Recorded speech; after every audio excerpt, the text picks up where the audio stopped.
Hi fans, thanks for calling the dreaded D-Rose report today. Hope everything's going good. Hope you're getting all your Christmas stuff bought or Christmas stuff received.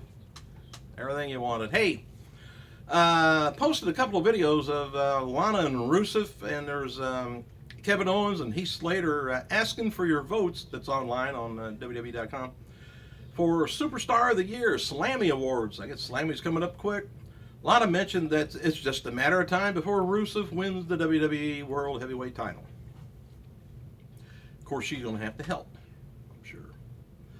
Former WWE NXT trainer and WWE superstar Nick Eugene Dinsmore turned 40 years old yesterday, I believe. And Evolve announced today that former WWE NXT star Sami Callihan, or Solomon Crowe, whatever you want to call him, will return to their promotion in Florida, Orlando, during WWE Royal Rumble weekend. Stardust. He was kept out of the ring again this week after being evaluated at a local hospital following December 7th's Raw match with Jack Swagger. Noted on Twitter that he checked out fine, has no fractures. So why didn't they put him in the ring? Well, and a fan rushed into the ring December 12th, WWE NXT live event in Sheffield, England, but one of the NXT crew members, possibly Ryan Katz, stopped him. This happened during the match with Chad Gable and Jason Jordan taking on tag team champions, the Mechanics. I don't know whether that got caught on any. I haven't seen any video of it, but hey, let me know what you thought of the NXT takeover in London. I haven't watched it yet. I've seen the women's match. Haven't seen the rest, so I'll have to give my opinion later. You can now, yours. Several members of Roman Reigns' family were, by the way, at Ross, that was Monday in Philadelphia, to see him win the world title. You think they knew ahead of time? I hope not. And do you remember Roman Reigns' father, of course, is Sika, and other family members were extremely upset at WrestleMania 31 because they were under the impression that Reigns would be winning the title, but the finish was changed. WWE finally willing to admit, yep, Chris Benoit did exist in the WWE and won several championships while wrestling for their company. Yes. Reddick has apparently found a book recently released by WWE that explains certain parts of the Chris Benoit's career and ultimately the murder-suicide of his family. And photos were posted to Reddick by a user named Gary Gump and is from the book Celebrating 50 Years of the Sports Entertainment. I think I remember, somebody else saying that too, that it's in there, so it should be. Now, I don't know whether I'm going to be taking Superfly Snook out of there. Well, it just depends on how the trial goes, I guess. Jeff Hardy, he reportedly needs another knee surgery and could be out of action until late 2016. Timetable return won't be certain until after the surgery. Of course, they're going to have to see how much they're going to have to do once they get in there. And, of course, there's rehab time and just depends. Jeff told his friends that he will have to tone down his style and won't be able to wrestle the same style that he worked in the past. As noted, by the way, Jeff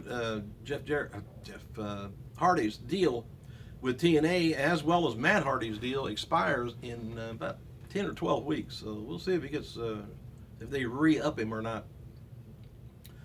And for all you older wrestlers out there, I know you're feeling sorry, but yeah, he got older, has to slow down.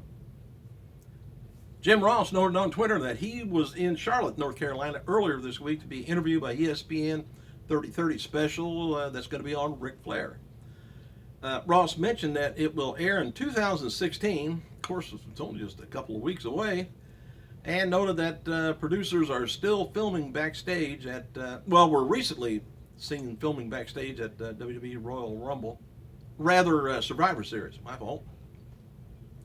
And for those who missed it, the other night's TNA Impact Wrestling on Destination America is airing at 11 instead of 9. And the show is the last episode on Destination America and on that network. It was pulled by TNA from the remaining 2015 schedules. Of course, they're going to have nothing but a lot of Christmas and New Year's and retro stuff most likely on there until 16 anyway. After the other night's episode of Impact airs on, or the next episode will air on Tuesday, January 5th on Pop TV. If you don't get it, boy, I don't get it. I don't know where to find it. Maybe they'll finally open it up after New Year's and it'll be a new channel on our schedules. NXT TakeOver London was the #1 trending on Twitter during Wednesday's event. Based on Oksana, Nia Jax stare down at TakeOver, it appears that the two is going to be feuding for a while. And in an update earlier about Sami Zayn did wrestle after Wednesday's TakeOver event went off the air. He faced Ty Dillinger in a match that will air on next week's NXT TV episode. In case you want to watch it on the network. All right, for today's news, Paul Heyman is confirmed on Twitter that he will be at the Forum in Los Angeles this Saturday night, as Brock Lesnar is going to be facing the U.S. World Heavyweight Champion. U.S. Champion anyway, Alberto Del Rio, at a live event there. So they must be on their way back. TBO.com has an article up at on the internet about Titus O'Neil helping homeless people, and he's also is organizer and a main donor for Joy of Giving. It's a program down in Tampa that for special needs children and families who are facing financial problems. People do a fantastic job, these wrestlers do. All right, who turns 51 years old today? How about Stone Cold Steve Austin? Rob Van Dam turns 45. Trish Stratus turns 40, which is a nice, young, full, beautiful looking 40. Former WWE star Eric Escobar, 36. All right. WWE has shipped 106,000 DVDs in October. That's down 40% though from the year before. They shipped 234,000 units in October 2013, and 165 in 2012. The most shipped DVD in the past 9 months is WrestleMania 31, 118,000, Royal Rumble 50,000, Ultimate Warrior, Always Believe 54,000. Greatest Superstars of the 90s, 53,000. All right, I got a bunch of average of SmackDown ratings and stuff. October 15th, October 2015, was about 2.1 million viewers, and that's down 15% from the year before. Raw averaged about 3.3 million viewers in the month of October in 2015.